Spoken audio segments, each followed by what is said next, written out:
Hi everyone, welcome to another episode from the space Legal Connect. It is me, your anonymous lawyer, anchoring again today's episode. This is the space where we talk about legal issues that affect or affecting Nigeria and Nigerians. On this space, we tend to look at legal matters, especially those matters that are bordering on the affairs of Nigeria and Nigerians as a whole. As I always say on this space, do look to subscribe and join this family in order for us to have an informed discussion and informed analysis of the legal issues that are affecting Nigeria and Nigerians.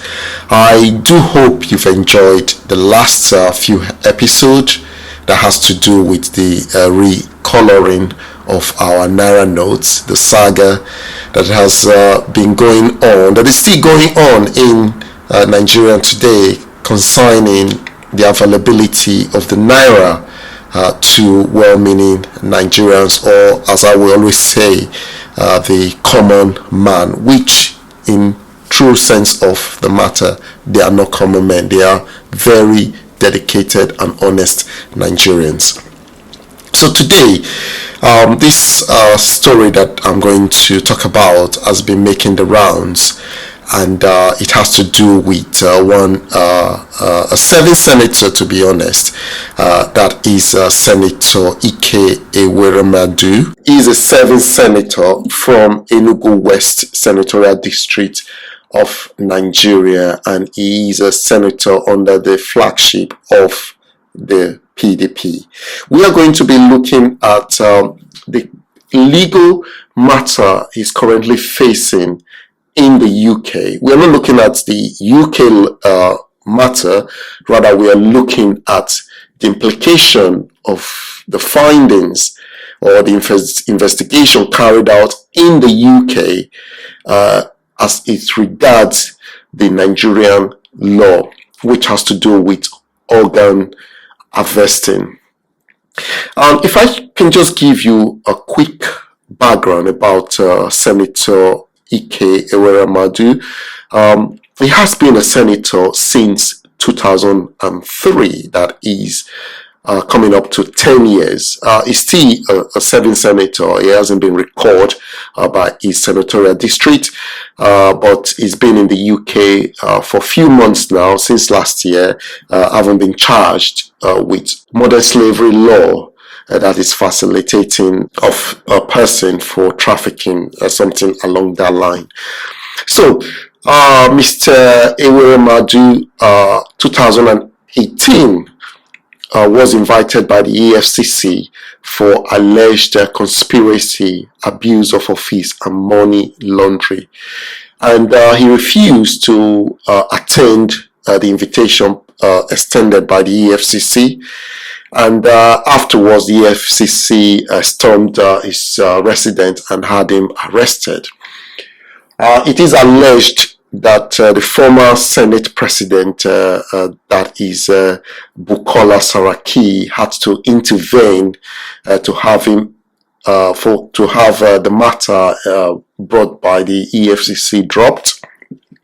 And then, few years from then, that is precisely 2021, he was arrested again by the EFCC over allegation of fraud, that he owns 22 properties in Nigeria, the US, the UK, and United Arab Emirates. That is, he owns 22 properties, which he fails to declare to the Code of Conduct Bureau as provided by the Nigerian Constitution, that once you become a public servant, especially the Senate, the executive, you have to declare your investments and properties to the Bureau, which he failed to declare. And so that is a brief background about Mr. Ekweremadu. Now, he has been charged, or is currently on trial in the UK for a criminal offense. He was charged, his wife was charged, and his daughter was charged as well, along with Dr. Obita at the Old Bailey in the UK, that is London.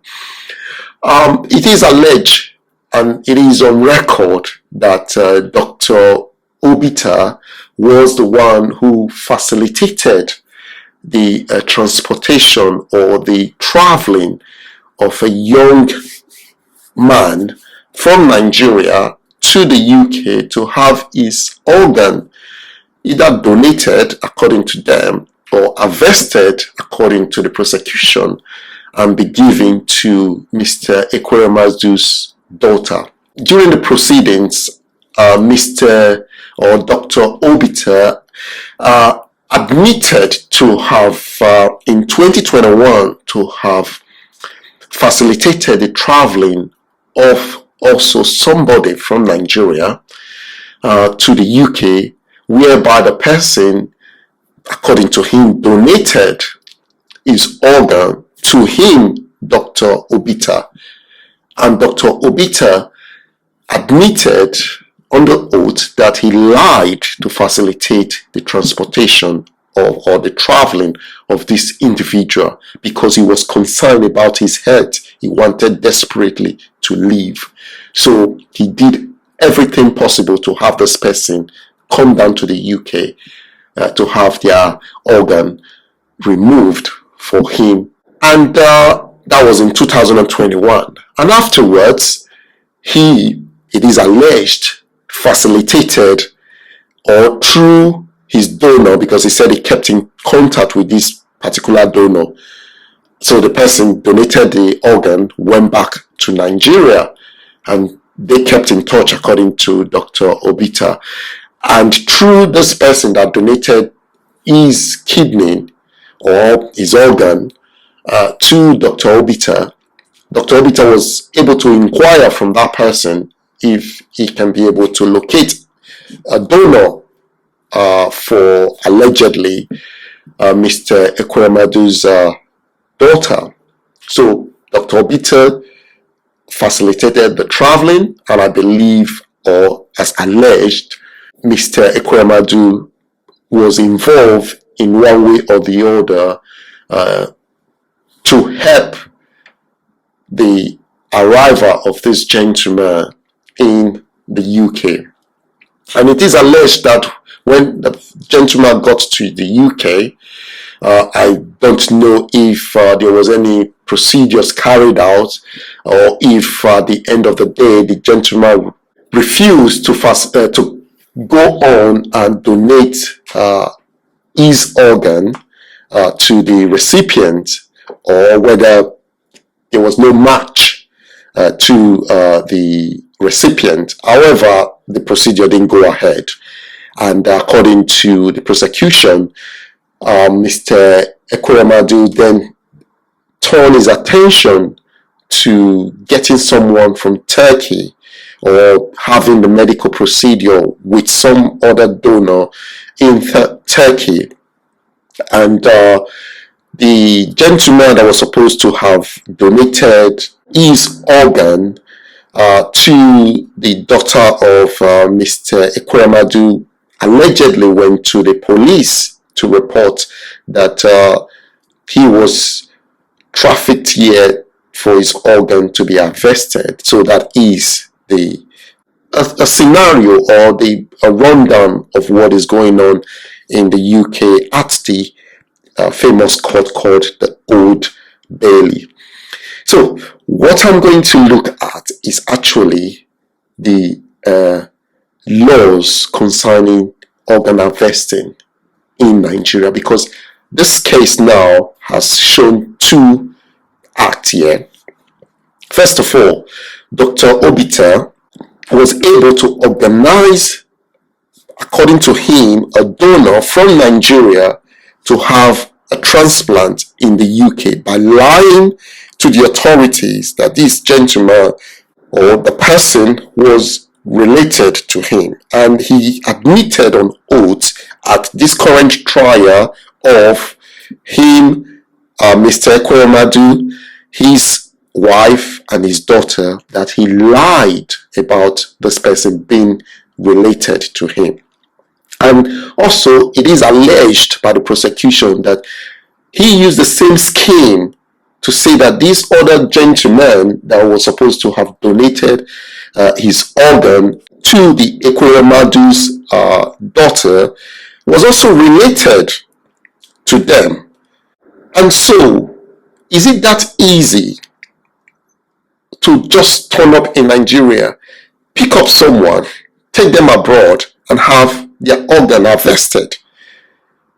And it's also bordered on, if the allegations are true, the provisions of the 1999 Constitution of the Federal Republic of Nigeria as amended concerning Senator Ike Ekweremadu.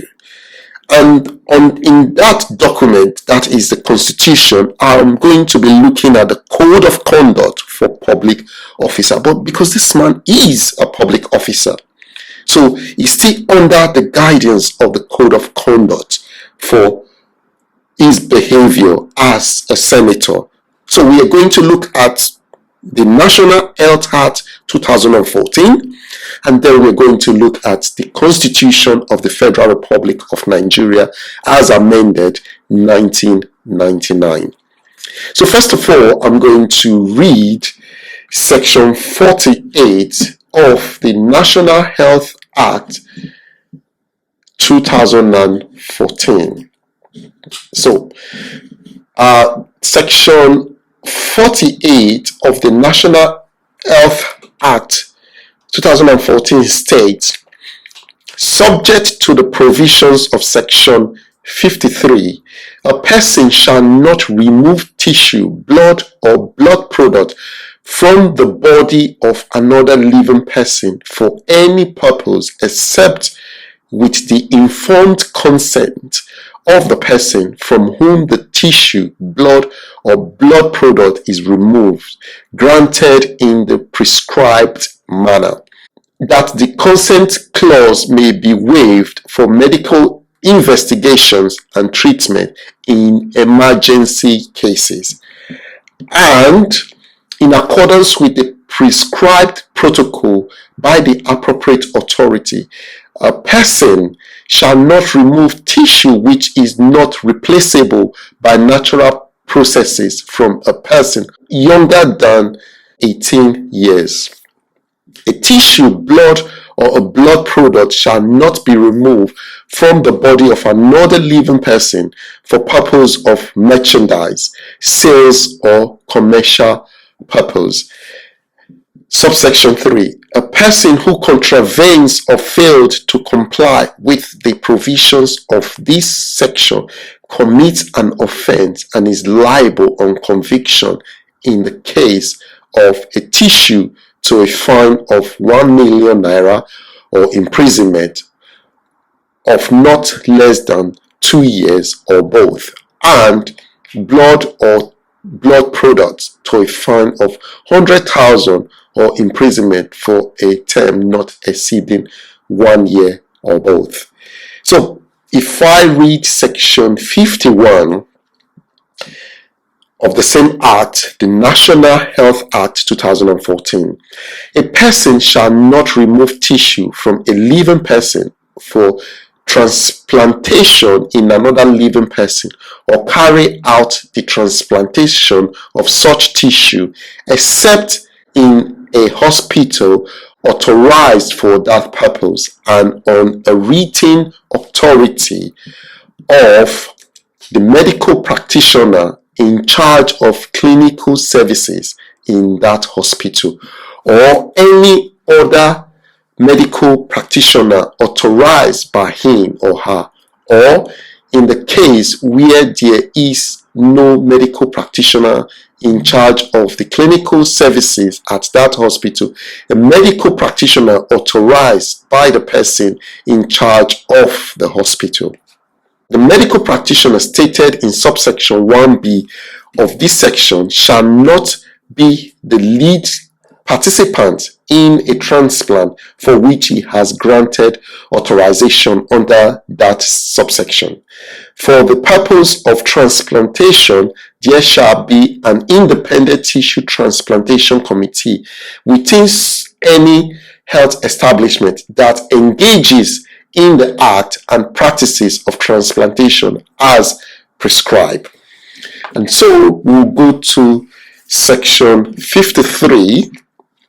Section 53 states, it is an offense for a person who has donated tissue, blood, or a blood product to receive any form of financial or other reward for such donation, except for the reimbursement of reasonable costs incurred by him or her to provide such donation, and to sell or trade in tissue, blood product, except for reasonable payment made in appropriate health establishment for the procurement of tissue, blood, or blood product. A person who contravenes under subsection 1 of this section commits an offense and is liable on conviction to a fine of 100,000 naira or to imprisonment for a period not exceeding 1 year or to both. So that is the provision of the National Health 2014. You will notice that at section 48 that the only grounds where tissues are allowed to be removed from a living person is on the basis that there was an informed consent. And secondly, the informed consent may be waived if there is an emergency case.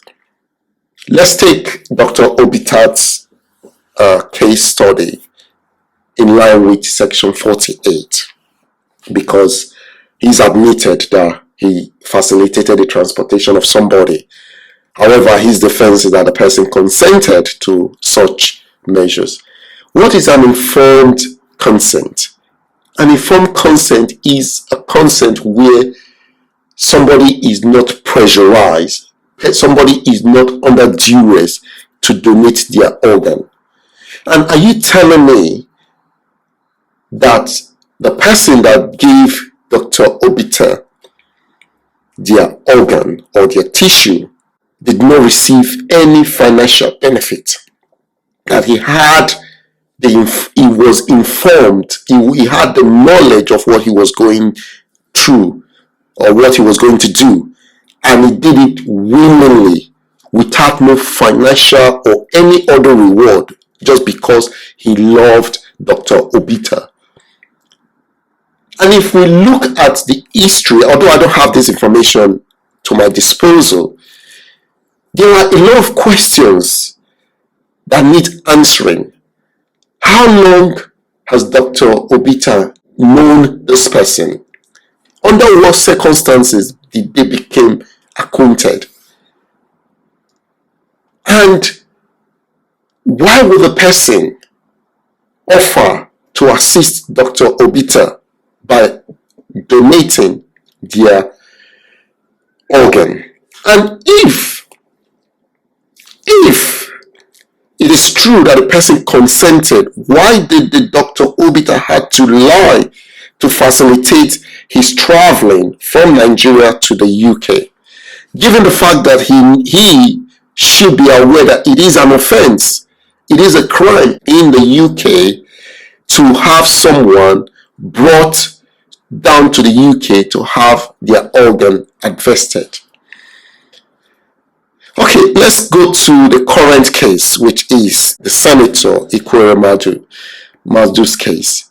He went ahead, as alleged, to facilitate another donor through the person that donated their tissue or their organ to him. And they used the same scheme, according to the prosecution, stating to the authority that this person is related to the Ekweremadus, and they successfully was able to obtain a visa for this person and the person got to the UK as reported.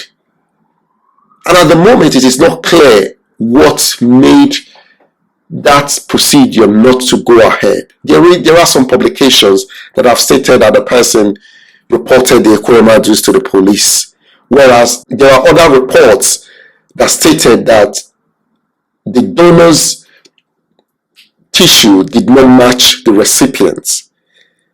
If this was a case of giving the tissue willingly, all the procedure would have been carried out here in Nigeria to make sure that the organ or the tissue matches with the recipients before the travel is facilitated. So it is interesting that the so-called politicians in the country, the politicians have taken away the Nigerians' dignity. They've taken away the national cake that the citizens are supposed to be enjoying by giving themselves ridiculous salaries, exploiting Nigerians, taking away their pride, and now they want to take away the inalienable rights, the right given to we Nigerians, a divine right, enjoyment of life, liberty, and pursuit of happiness. They want to take that away from us. They are now using Nigerians as their guinea pig to sustain their own lives. And if you look at section 48, what is the penalty for someone that removed an organ unlawfully from another living person? It is 1 million naira. Common 1 million naira. Who will contravene section 48? The common man will not contravene section 48 because they don't have the facilities to transplant or to harvest organ. The only people that will commit the offense under section 28 are the wealthy Nigerians that are able to arrange and facilitate the transfer or harvesting of organs.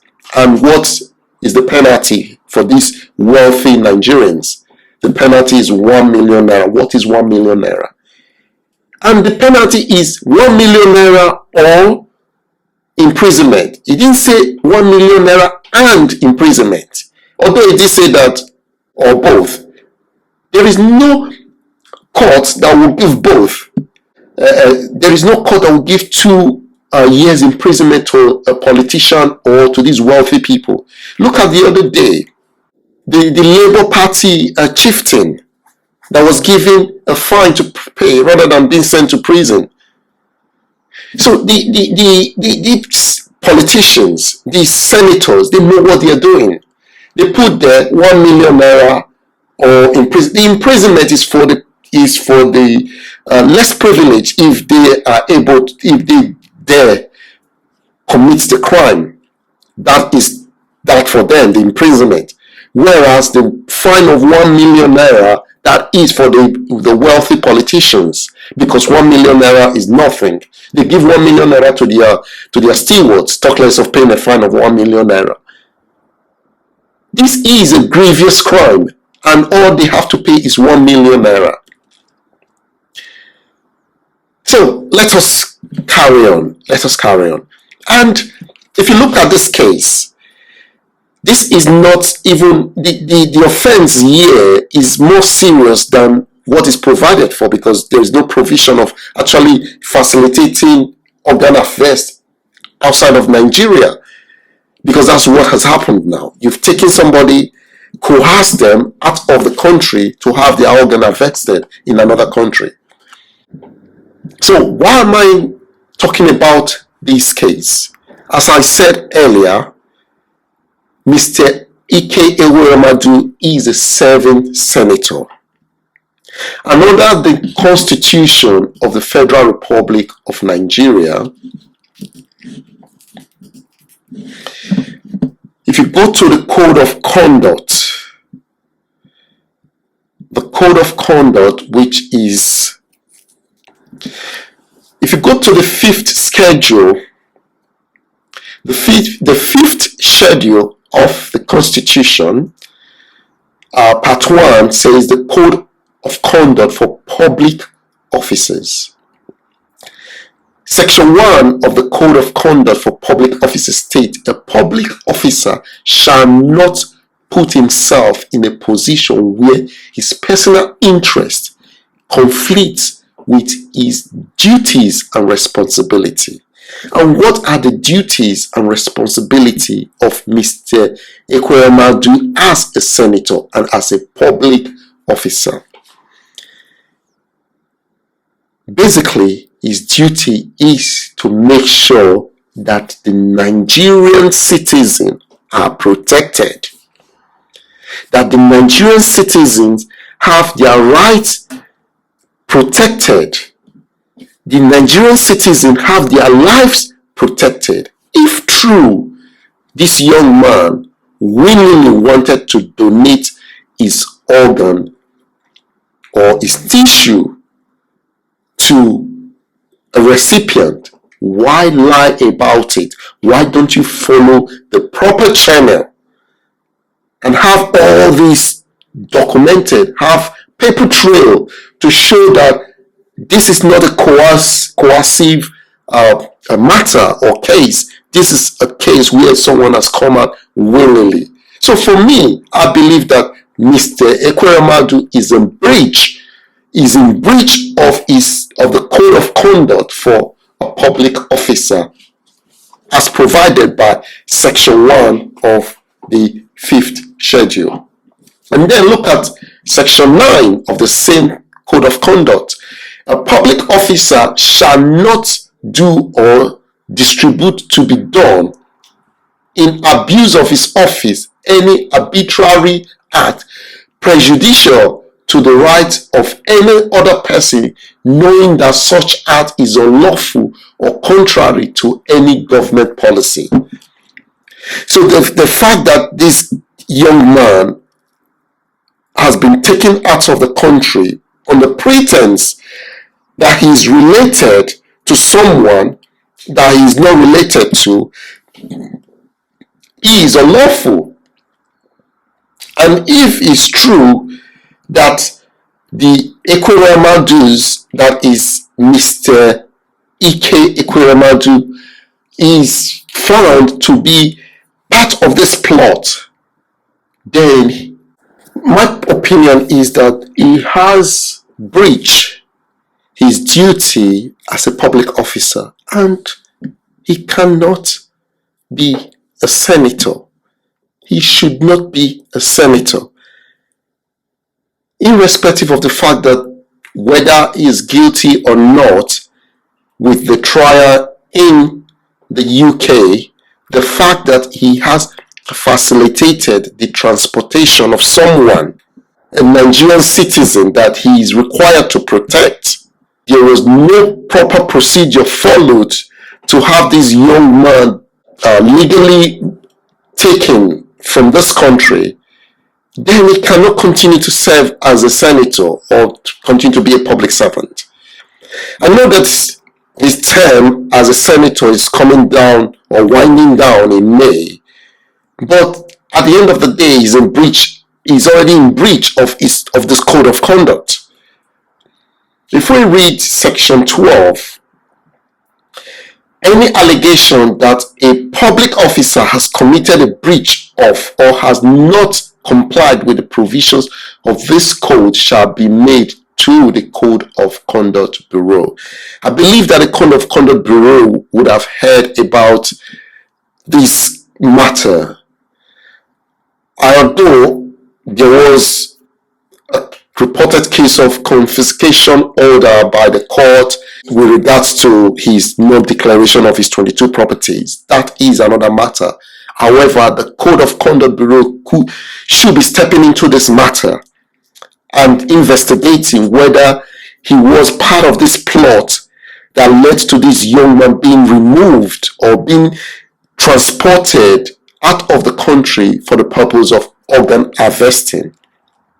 And then if you look at section 13 of the same code of conduct, a public officer who does any act prohibited by this code through a nominee, trustee, or another agent shall be deemed ipso facto to have committed a breach of this code. So if Dr. Obita was acting on behalf of Mr. Ekweremadu, that is the fact that he has used a nominee, a trustee, or other agent, and under section 13 of the code of conduct, he is in breach of this code. So what is my personal opinion in all this?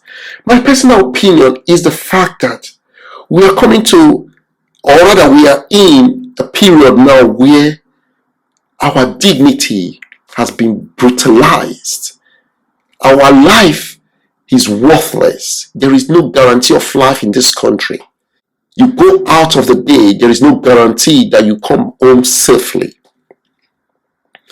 They don't care about what goes on ground. They are able to fly from point A to point B. They don't care what goes on the road.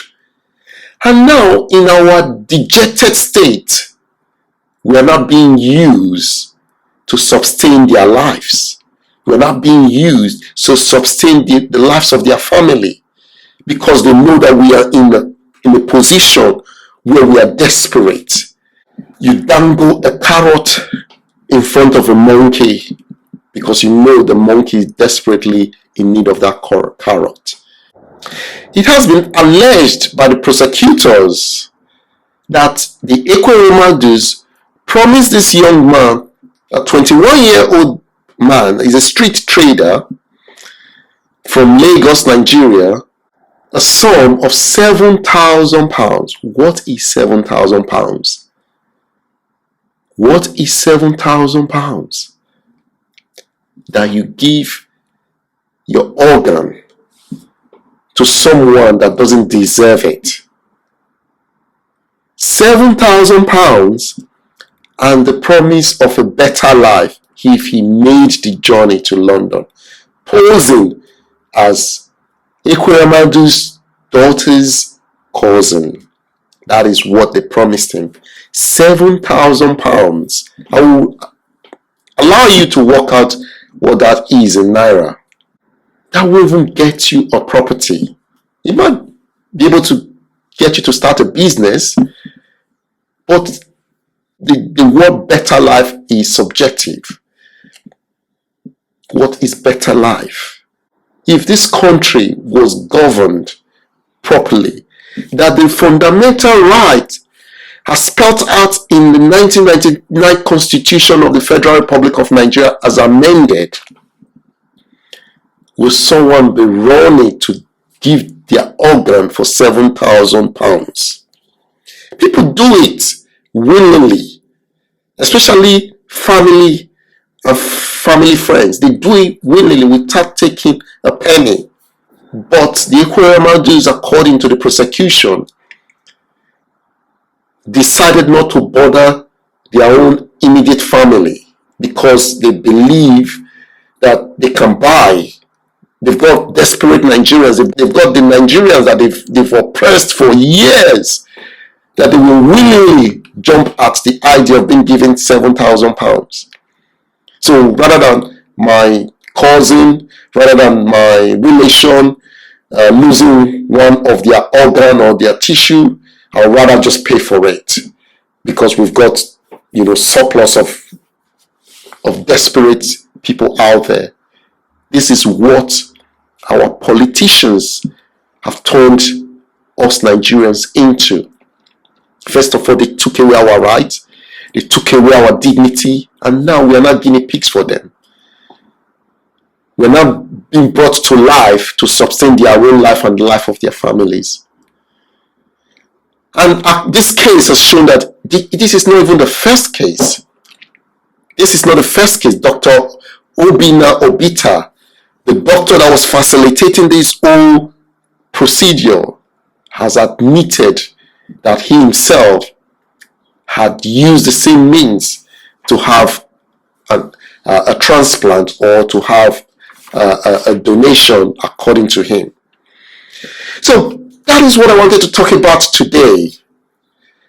I want my listeners, those that have subscribed to this channel or those that are yet to subscribe, those that are listening, to sit down and think twice.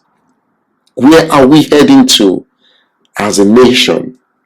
Where the few have bastardized the life of many.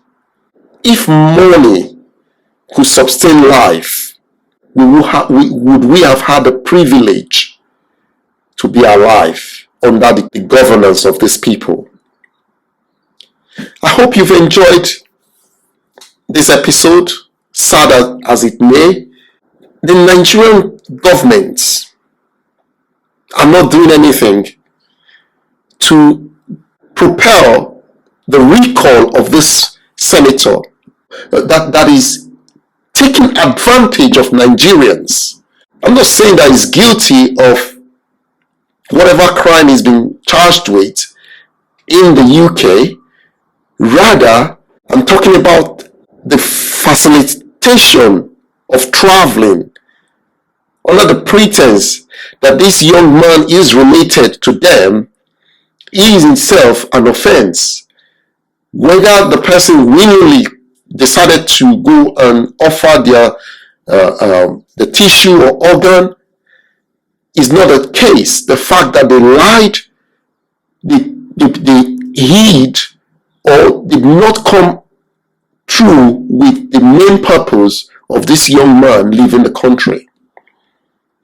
And if it was genuine, in my opinion, they should have followed the correct process in Nigeria so that there will be documentation. This man is a qualified lawyer. He is a qualified barrister in Nigeria. And he's plain ignorant of what is required. So I hope you've enjoyed today's episode. As I always say on this space, look to subscribe, let the family grow. We are 24 at the moment and we're still growing. I encourage as many of you that are listening, that are watching, please just hit that subscribe button and be part of this family. Be part of this enlightenment, because we've suffered enough. We need to know our rights and hold on to our rights, because these few politicians, these few people cannot take away our life and our dignity. They cannot use us as guinea pig to sustain themselves and their family. Like I always say, hit that subscribe button, and I look forward to bringing you more episodes in the future. It is me again, your anonymous lawyer, anchoring and saying, have a good day and talk to you again soon. Take care now. Bye-bye.